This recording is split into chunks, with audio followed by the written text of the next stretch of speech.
Colonel Mohammad Asaduzzaman SUP SPP জাম সংখ্যা 142টি। এই ফিফল দলের নেতৃত্বে রয়েছেন brigadier general Mohammad Kamrul Hasan SPP FWC PSC, তার মোট জাম সংখ্যা 395টি। আজকের এই প্রদর্শনীতে সকল ফিফলার বাংলাদেশের জাতীয় পতাকা নিয়ে অবতরণ করবেন।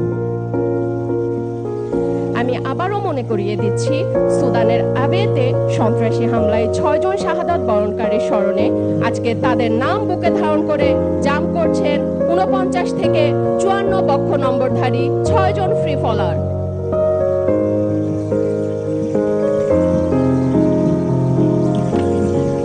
সর্বপ্রথম অবতরণ করছেন নির্বাহী সভাপতি বিনা জনাব চৌধুরী আশিক মোহাম্মদ বিন হারুন, তার মোট জাম সংখ্যা 95টি। Lieutenant colonel Mohammad Asaduzzaman SUP SPP জাম সংখ্যা 142টি। Master chief petty officer X Khandaker Jahangir Alam, Bangladesh নৌবাহিনী, তার জাম সংখ্যা 269টি। ওয়ারেন্ট অফিসার মোহাম্মদ নান্নু মিয়া জাম সংখ্যা 290টি। Warrant officer Mohammad Mahmudul Islam SGP, তার মোট জাম সংখ্যা 204টি। সার্জেন্ট মোহাম্মদ শিহাব শেখ এসইউপি জাম সংখ্যা 399টি। Leading seaman NCT Mohammad Arifur Rahman, Bangladesh নৌবাহিনী, তার জাম সংখ্যা 138টি। কর্পোরাল মোহাম্মদ ফরহাদ হোসেন জাম সংখ্যা 117টি। সার্জেন্ট মোহাম্মদ নজরুল ইসলাম, জাম সংখ্যা 136টি। Brigadier general Mohammad Kamrul Hasan SPP FWC PSC জাম সংখ্যা 395টি। সার্জেন্ট মোহাম্মদ শফিকুল ইসলাম, জাম সংখ্যা 340টি। Senior warrant officer Mohammad Ashikul Islam জাম সংখ্যা 286টি। কর্পোরাল মোহাম্মদ সিরাজুল হক, জাম সংখ্যা 172টি। কর্পোরাল মোহাম্মদ আলমগীর কবির জাম সংখ্যা 237টি। সার্জেন্ট মোহাম্মদ রমজান আলী, জাম সংখ্যা 131টি। কর্পোরাল মোহাম্মদ মনোয়ার হোসেন জাম সংখ্যা 112টি। কর্পোরাল মোহাম্মদ শরীফ আহমেদ, জাম সংখ্যা 92টি। ল্যান্স কর্পোরাল মোহাম্মদ বশির আহমেদ জাম সংখ্যা 126টি। মেজর মোহাম্মদ মাহমুদুল হাসান, জাম সংখ্যা 92টি। মেজর রাকিবুল ইসলাম জাম সংখ্যা 56টি। Senior warrant officer Mohammad Abu Saim SPP, জাম সংখ্যা 540টি। Master chief petty officer Bangladesh navy Mohammad Abu Hasan Chowdhury জাম সংখ্যা 144টি। সার্জেন্ট ওমর ফারুক, জাম সংখ্যা 196টি। কর্পোরাল মনিরুল ইসলাম জাম সংখ্যা 195টি। Master chief petty officer ex Sourav Akand Rasel, Bangladesh নৌবাহিনী, জাম সংখ্যা 178টি। কর্পোরাল মোহাম্মদ মনিরুজ্জামান জাম সংখ্যা 178টি। Lance corporal S M Rajibul Islam, জাম সংখ্যা 149টি। কর্নেল মোহাম্মদ নুরুল হাসিব ওএসপি জাম সংখ্যা 427টি। মেজর মোহাম্মদ সাজ্জাদুল ইসলাম বিএসপি, জাম সংখ্যা 81টি। ওয়ারেন্ট অফিসার মোহাম্মদ আব্দুল আলিম জাম সংখ্যা 260টি। সার্জেন্ট আরাফাত রহমান, জাম সংখ্যা 185টি। কর্পোরাল মোহাম্মদ হুমায়ুন কবির জাম সংখ্যা 124টি। সার্জেন্ট মোহাম্মদ রুবেল হক, জাম সংখ্যা 268টি। সার্জেন্ট মোহাম্মদ সেলিম আলী এসজিপি জাম সংখ্যা 467টি। সার্জেন্ট মোহাম্মদ মহসিন, জাম সংখ্যা 302টি। ল্যান্স কর্পোরাল মোহাম্মদ বিন ইবনুল ইসলাম জাম সংখ্যা 132টি। কমান্ডার এস এম এলমে আজম পিএসসি, বাংলাদেশ নৌবাহিনী, জাম সংখ্যা 75টি। মেজর মইনুল ইসলাম জাম সংখ্যা 69টি। ফ্লাইট লেফটেন্যান্ট মোহাম্মদ তানভীর হোসেন হিমেল, বাংলাদেশ বিমান বাহিনী, জাম সংখ্যা 144টি। Warrant officer Mohammad Sarwar Alam Khan BSP জাম সংখ্যা 503টি। সার্জেন্ট মিলন চন্দ্র বর্মন, জাম সংখ্যা 295টি। সার্জেন্ট শেখ মোহাম্মদ নাসিম উদ্দিন জাম সংখ্যা 260টি। কর্পোরাল মোহাম্মদ শাকিম মাহমুদ, জাম সংখ্যা 180টি। সার্জেন্ট মোহাম্মদ তাইফুর রহমান জাম সংখ্যা 227টি। সার্জেন্ট মোহাম্মদ রাসেল মাহমুদ, জাম সংখ্যা 294টি। মেজর ইমরান আল জিহাদ জাম সংখ্যা 126টি। ওয়ারেন্ট অফিসার মোহাম্মদ মেহেদি হাসান, জাম সংখ্যা 285টি। ওয়ারেন্ট অফিসার মোহাম্মদ আশিকুর রহমান জাম সংখ্যা 314টি। সার্জেন্ট মোহাম্মদ শাহজাহান আলী, বাংলাদেশ বিমান বাহিনী, জাম সংখ্যা 236টি। সার্জেন্ট মোহাম্মদ আলমগীর হোসেন, জাম সংখ্যা 199টি। কর্পোরাল মোহাম্মদ জাকির আলী, জাম সংখ্যা 116টি। কর্পোরাল মোহাম্মদ শাহজাহান আলী, জাম সংখ্যা 97টি। সৈনিক মোহাম্মদ রুবেল মিন্স, জাম সংখ্যা 106টি। কর্পোরাল মোহাম্মদ নাসির উদ্দিন, জাম সংখ্যা 195টি। মেজর মোহাম্মদ তৌফিকুর রহমান চাকলাদার পিএসসি, জাম সংখ্যা 209টি। সুধী দর্শক মণ্ডলী, আগেই উল্লেখ করেছিলাম সুদানের অ্যাবেইতে শহীদদের স্মরণে সর্বশেষ যে 6 জন জাম করছেন তারা হলেন 49 বক্ষ নাম্বারধারী কর্পোরাল মোহাম্মদ মাসুদ রানার নাম বুকে নিয়ে অবতরণ করছেন। 50 বক্ষ নাম্বারধারী বুকে ধারণ করছেন সৈনিক মমিনুল ইসলামের নাম। 51 বক্ষ নাম্বারধারী বুকে ধারণ করেছেন সৈনিক শামীম রেজার নাম। 52 বক্ষ নাম্বারধারী বুকে ধারণ করছেন সৈনিক শান্ত মণ্ডলের নাম। 53 বক্ষ নাম্বারধারী বুকে ধারণ করেছেন মেজর মোহাম্মদ জাহাঙ্গীর আলমের নাম। 54 বক্ষ নাম্বারধারী বুকে ধারণ করছেন ধুপি কর্মচারী মোহাম্মদ সবুজ মিয়ার নাম।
Lieutenant colonel Mohammad Asaduzzaman, SUP, SPP, জাম সংখ্যা 120।